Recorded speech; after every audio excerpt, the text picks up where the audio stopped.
Hola, ¿qué tal? Mi nombre es Gerardo Sandoval Aguilera, doctorando en la Universidad de Salamanca, dirigido por la doctora Izaskun Álvarez Cuartero. De igual forma, parte del grupo de investigación reconocido Indusal y miembro de la Asociación Española Americanista. Primero que todo, quiero reconocer la invitación por parte de Claudia Vaca y Juan Alonso Arévalo para ser parte del tercer Congreso MOA, Memoria Oral y Voces de América. Sin más, quiero adentrarme en el tema en el cual quiero desarrollar el día de hoy, que tiene que ver con la relación que existe entre el trigo, la vid, esta producción económica que se desarrolla en el Chile central del siglo XVIII, principio del siglo XIX, bueno, gran parte del siglo XIX, y que va a marcar en el fondo el devenir histórico y económico de este espacio, insisto, en el centro sur de Chile. Para dar comienzo, quiero en el fondo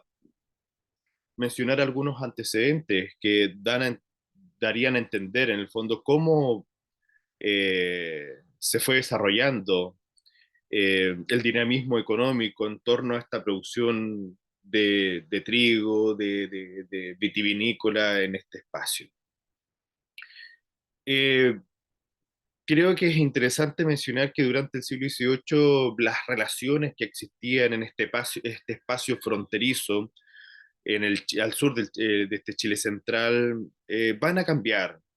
El espacio bélico ahora hay que entenderlo y se va a entender, en fondo, por la historiografía nacional, se va a entender como un espacio donde van a surgir nuevas relaciones. Por ejemplo, el, la situación comercial, que creo que va a ser muy relevante para entender las relaciones entre estos mismos actores de este territorio. Y por otra parte, también creo yo de que eh, no tan solo los parlamentos, sino que estos mismos levantamientos indígenas que ocurren a raíz de estos acuerdos que se llevan adelante en estos parlamentos. Ahora bien, uno se podría preguntar, bueno, si son acuerdos, ¿por qué en el fondo existen estos levantamientos? Y hay que entender en este caso la estructura, la dinámica de estos pueblos originarios. No todos participaban, no todos asumían en este caso los acuerdos, eh, y también hay que entender que, como bien menciona Vicente Carballo Goyeneche en su crónica a finales del siglo XVIII, al entrevistarse con estos julmenes o caciques indígenas, ellos se reconocen de que existen diferencias dentro de ellos mismos, que existe la confusión de que se generaliza porque hablan la misma lengua. Pero cuando se entrevistan a estos ulmenes o caciques, ellos reconocen de que existen estas agrupaciones que son,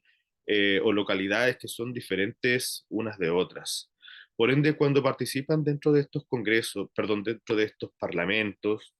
no todos asumen los acuerdos, valga la redundancia, que allí se establecen. Creo que es lo primero que hay que establecer y reconocer dentro de este espacio durante el siglo XVIII para entender esta dinámica que existe en este territorio. Por otra parte, existe un repunte, un interesante repunte económico a raíz de una desgracia que ocurre en el país vecino, el terremoto de 1746 en Lima, donde destruye gran parte de la infraestructura y también de la producción agrícola del territorio, donde favorece, según la historiografía nacional, favorece en este caso la producción y también exportación de nuestros productos, principalmente el trigo, no dejando de lado de que la producción vitivinícola de los territorios al centro sur de Chile eran reconocidos tanto a nivel nacional como a nivel de la región, del virreinato al sur o el cono sur americano. Eh, por ende, estamos hablando de una zona productivamente atractiva, sin desmerecer la zona central del país, la zona de Valparaíso, Coquimbo hacia el sur, la zona cercana al puerto de Valparaíso, también las cercanías de Santiago, donde se generan gran parte de las chacras que alimentan esa región. Por ende, podemos hablar de estos dos grandes focos productivos que son bastante interesantes. Pero por otro lado, tenemos factores que podrían desfavorecer la producción de la zona centro-sur de Chile, que es la cercanía con esta zona fronteriza bélica que está representada por el río Biobío, donde en el fondo conviven estos mundos civilizados e incivilizados, etcétera. Pero también debemos agregar que durante el siglo XVIII existe un proceso migratorio también bastante interesante que hay que considerar dentro de este dinamismo, como por ejemplo puede ser la llegada de un gran número de españoles vascos principalmente. Se habla de cerca de 24.000, 25.000 vascos que llegan a nuestro territorio en el siglo XVIII y que van a dinamizar la economía, se hacen de grandes haciendas. Recordemos también que durante el siglo XVIII, en la segunda mitad del siglo XVIII, las haciendas productivas van a tener bueno, sus dueños van a ser expulsados. Estamos hablando de este caso de las órdenes religiosas jesuitas, que domina en esta zona centro-sur de Chile grandes haciendas productivas que tenían sus casas, o sea, perdón, que tenían estos vínculos con la zona fronteriza y también con estos espacios de comercio, por ejemplo, en el Gran Concepción o los puertos de Talcahuano, y que posteriormente en la Herradura va a surgir en el siglo XIX con gran fuerza lo que es el puerto de Tomé. Entonces estamos hablando de distintos antecedentes que, como bien mencionaba, van a dinamizar esta economía, sumado además de estos actores sociales que existe una confusión, creo yo, desde la historiografía y que todavía no ha sido aclarada. Y en esto quiero ser bastante objetivo y tomarme unos par de minutos. Ahora bien, durante el siglo XVIII, ¿quiénes son los que están aquí en la zona centro-sur de Chile? ¿Son chilenos todos, como bien dice un libro de nuestra historiografía nacional, Chilenos todos? Y ahí es donde surge la pregunta a través de la revisión de estas bibliografías, a través de las crónicas, eh, ¿quiénes son los que estaban aquí? ¿Quiénes son los que estaban ahí? ¿Son todos mapuches? Significa el concepto mapuche, que hoy en día es bien reconocido a nivel nacional, regional y quizás a nivel mundial? Eh, si bien mencionaba de que dentro de este cronista, Carballo Goyeneche, mencionaba que en su entrevista ellos mismos reconocían que existe una diferencia. Cuando uno va revisando las crónicas, uno se va dando cuenta de que son mencionados estos grupos con distintas denominaciones, no mapuche, entendiendo que es un concepto que comienza a ganar terreno durante el siglo XVIII, sumado además de estos indígenas, estos grupos que se diferenciaban dentro del mismo territorio, pero que tenían una misma lengua. Surge con fuerza el vagabundaje, producto y herencia de este mestizaje que se genera dentro de este espacio eh, fronterizo. Sumemos además, como el terremoto de 1746 en el Lima, en 1751 acá existe también un terremoto en Concepción que va a destruir gran parte del centro-sur de Chile. Entonces, cuando hablamos de esa memoria histórica, Chile en este caso ha tenido que ir reconstruyendo constantemente y esa ha sido su dinámica desde que podríamos hablar desde 300, 400 años, 500 años, perdón, de esa reconstrucción constante en torno a esa memoria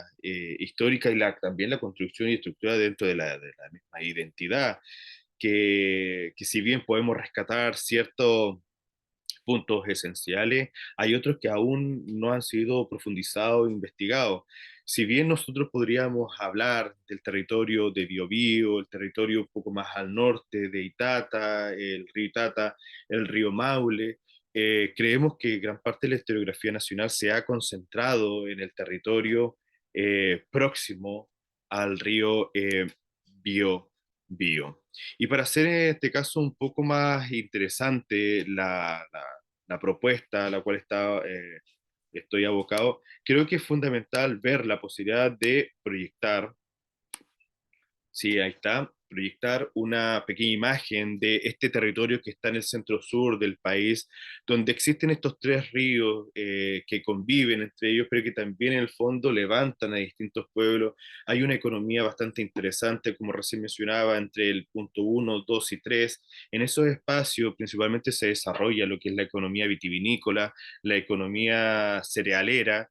eh, en grandes estancias y en pequeños fragmentos de tierra que eh, se han ido levantando con el paso de los años. Si bien podría mencionar a Francisco de Lozano en las relaciones geográficas del Reino de Chile en 1756 y este mandato a través del gobernador de que todos los corregidores tengan que levantar un informe de los distintos corregimientos, de los distintos partidos o provincias,